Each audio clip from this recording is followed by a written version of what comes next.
Innumerables personalidades del quehacer tandilense eran masones y así están registradas en miles de documentos de la época. Muchas veces dar notoriedad a estos hechos podría ser contraproducente, ¿no es cierto? Se puede ver la importancia no solamente de los vascos franceses, los italianos también, los españoles, fundadores de todas estas mutuales. Otro de los puntos de inflexión muy importantes en la historia de la masonería, que es la publicación de la Sociedad Hermana de los Pobres, la revista trimestral, donde tenían por costumbre largar listados de socios. Y ahí es muy importante porque se pueden rescatar muchos nombres y se pueden ir llenando huecos. Otra importancia de los vascos se puede ver en la familia Chapar.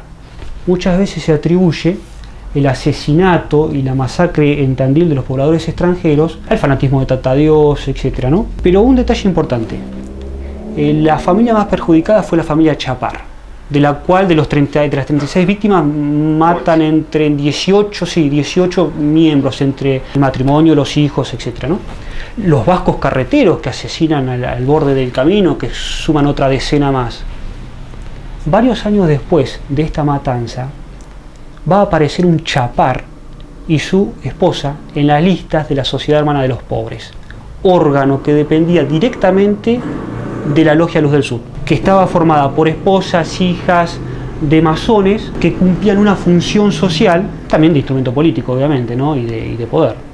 Bueno, en esos listados de socios van a aparecer el hermano de Juan Chapar, que era Bernardo J. Chapar, y su esposa.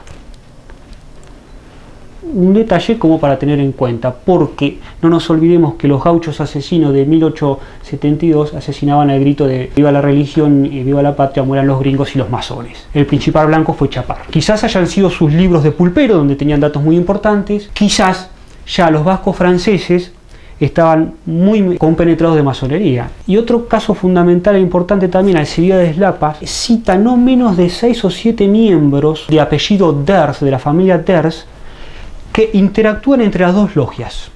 La de azul, Estrella del Sud, fundada en 1867, y la de Tandil, fundada en 1872. Tampoco es un detalle menor. Todo esto es motivo de estudio. El segundo volumen se llama Sobre masones y tumbas, la historia masónica y el semanario Luz y Verdad a principios del siglo XX. Me enfoqué más en la parte periodística. Intento rescatar algunas publicaciones masónicas más importantes, algunos otros personajes como el doctor Eduardo Fidanza, que publicó El Ferrocarril y era masón, después tuvo una destacada carrera masónica en Buenos Aires. El general Espica, que publicaba La Voz del Pueblo, también era masón.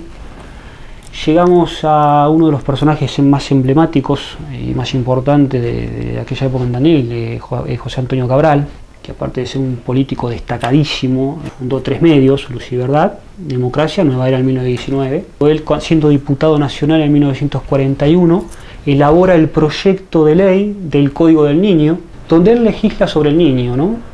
De cómo el Estado debe darle protección en el caso de no tener a sus padres, de cómo el niño tiene derecho a una educación laica, bueno, y un montón de intereses para cuidar la niñez. Queda en proyecto de ley nada más, lo soslayan y queda guardado, archivado.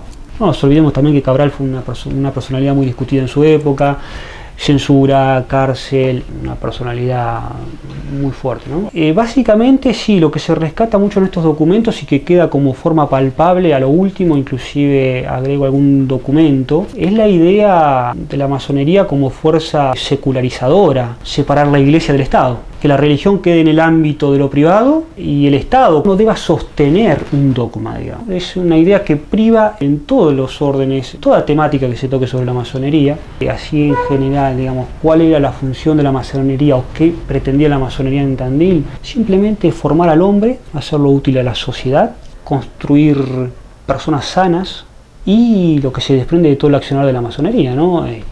Personas que influyeron en la sociedad, con ideas, con creatividad, construyendo, formando, y lo que se establece en los documentos y que aún hoy en sus estatutos también lo dice, es una institución racionalista. Ellos decían de desterrar la superstición, como que el hombre aprenda a pensar. Lo que el gnosticismo va a sostener siempre va a ser la libertad de conciencia.